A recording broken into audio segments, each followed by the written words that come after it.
Decisão que foi divulgada no início da tarde de ontem chamou a atenção de todos. É a soltura dos envolvidos no caso da morte do cabo Claudemir Souza, do BOPE da Polícia Militar do Piauí. O militar foi assassinado em dezembro de 2016 ao sair de uma academia no bairro Saci. Apontados como mandantes, um casal, Leonardo e Oceanira, que teriam um relacionamento amoroso e estariam preocupados com o retorno de Claudemir de Brasília, que voltara a morar em Teresina. Nós vamos mostrar agora para você alguns trechos dessa decisão do juiz Antônio Noleto, que trata da soltura. Ele pronunciou todos os 8, eles passam a ser réus, vão ser levados ao tribunal do júri. No entanto, concedeu que todos aguardassem, a partir de agora, em liberdade. E aqui nós temos alguns trechos da decisão, onde ele justifica dizendo: em que pese a reiteração delitiva no caso de alguns dos suspeitos que já haviam cometido crime, deve-se considerar que as prisões já perduram por mais de 1 ano. E, nesse tempo, os denunciados responderam regularmente ao feito, participando de todos os atos processuais aos quais foram intimados. Assim, a instrução processual pôde ser concluída em um tempo razoável, considerando a complexidade do caso e pluralidade de agentes. O magistrado continua: dessa forma, deve-se reconhecer que não mais persistem os motivos que autorizaram a manutenção das custódias.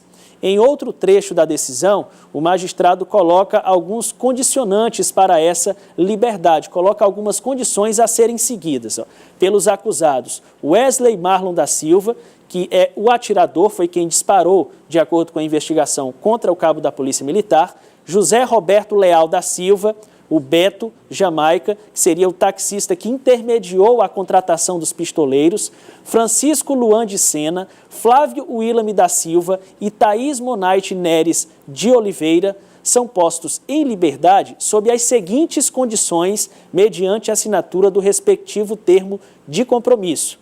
As condições para esses são as seguintes: não se ausentarem temporariamente ou definitivamente do município de sua residência sem a devida autorização deste juízo, comparecer a todos os atos do processo para os quais forem intimados, comparecer presente este juízo mensalmente para informar e justificar suas atividades, recolhimento domiciliar no período noturno e nos dias de folga e não se envolverem em nenhum outro delito.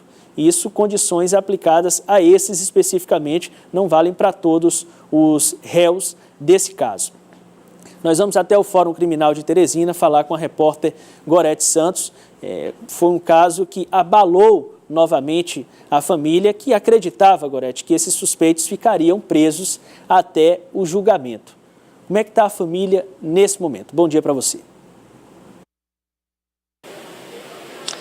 Bom dia, Tiago, a você e a todos que acompanham Notícia da Manhã. Como você falou, primeira reação mesmo foi de surpresa e agora o medo, de certa forma, se instala na família, que teme pela própria segurança. O advogado da família nos informou que vai recorrer já dessa decisão, pretende trazer de volta à cadeia os 8 presos acusados desse crime brutal ocorrido em dezembro de 2016. O promotor responsável pelo caso, Regis Marinho, diz que até a próxima sexta-feira deve também tomar uma decisão se vai entrar com recurso. E eu estou aqui com a irmã do Claudemir, uma das irmãs dele, que vai conversar conosco. Ela vai se manter de costa porque ela prefere não revelar a identidade dela, justamente por essa informação que a gente dava anteriormente. Ainda há um clima de tensão e um clima de medo também da família em relação à presença, à soltura desses acusados e à presença deles no seio da sociedade. Vocês receberam essa informação ontem com muita surpresa e a partir de agora, como é que fica a família? Bom dia a todos. Realmente foi algo que nos abalou tanto quanto a notícia da morte do meu irmão e quanto as pessoas que estavam envolvidas. E agora o medo reina, ou seja, nós passamos agora a viver do outro lado. Essa decisão nos abalou bastante, nós estamos muito... faltou o chão neste momento para a gente. Ontem foi um dia muito difícil, para poder assimilar tudo o que aconteceu.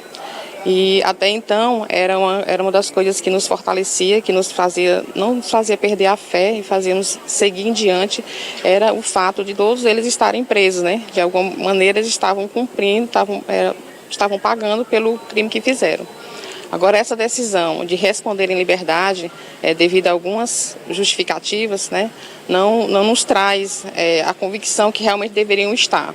O fato deles terem atendido a todos os requisitos jurídicos é um fato, não é que ser questionado, porque eles estavam presos, eles teriam que atender realmente a todos os atos jurídicos. E a questão da reincidência de alguns, isso é que mais nos abala. Um deles já responde por crime grave e voltou a praticar um outro crime grave que tira na vida do meu irmão, e mesmo assim a justiça entender que ele tem que viver no meio da sociedade. É preciso, será que ele faça uma outra vítima, ou tirar um outro cidadão de bem ou um pai de família para poder voltarem e completar a pena deles? É triste isso, a justiça do nosso país.